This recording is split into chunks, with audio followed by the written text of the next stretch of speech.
Hello అండి. ఇప్పుడు హ్యాండ్‌కి ఇన్విజిబుల్ పైపింగ్ ఎలా ఎయ్యాలో చూపిస్తున్నాను చూడండి.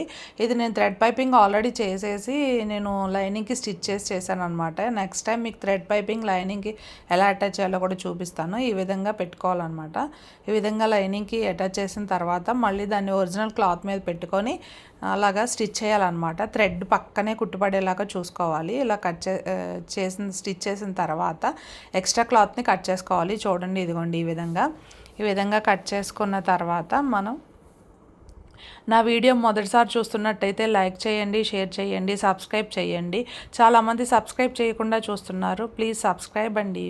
ఇప్పుడు దీన్ని మనం లైనింగ్ గుండు పిన్నులు పెట్టామన్నమాట. ఇప్పుడు తీసి మనము ఒక్కసారి ఏలుతో ఇలాగా మా ఒకసారి రబ్ చేయాలి. రబ్ చేసిన తర్వాత ఆ పక్కనే కుట్టుపడేలాగా లైనింగ్ పక్కనే కుట్టుపడేలాగా పెట్టాలన్నమాట. ఎందుకంటే ఇన్విజిబుల్ థ్రెడ్ పైపింగ్ నీట్గా రావడం కోసం లైనింగ్ కొంచెం ఎక్కువ తక్కువలు వచ్చినా మనం పెట్టిన పైపింగ్ కనిపించదనమాట. ఇదిగోండి ఈ విధంగా ఇలా కుట్టిన తర్వాత నీట్గా ఒకసారి సర్దుకొని మళ్ళీ ఒరిజినల్ క్లాత్ మీద కూడా మనం ఒకసారి కుట్టు వేయాలన్నమాట. ఇదిగోండి చూడండి ఈ విధంగా.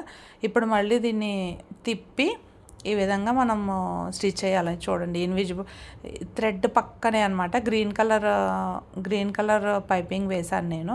థ్రెడ్ పక్కనే కుట్టుపడేలాగా మనము థ్రెడ్ పక్కనే కుట్టుపడేలాగా మనం వేసుకోవాలి. ఇదిగోండి ఈ విధంగా అనమాట. చూడండి వీడియోలో చూపిస్తున్నట్టుగా సరి చేసుకుంటా వేసుకోవాలన్నమాట.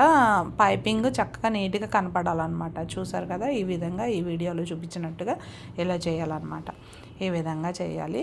ఇప్పుడు మళ్ళీ మొత్తం అయిపోయిన తర్వాత మనము హ్యాండ్ని అటాచ్ చేసుకోవాలి. Thank you.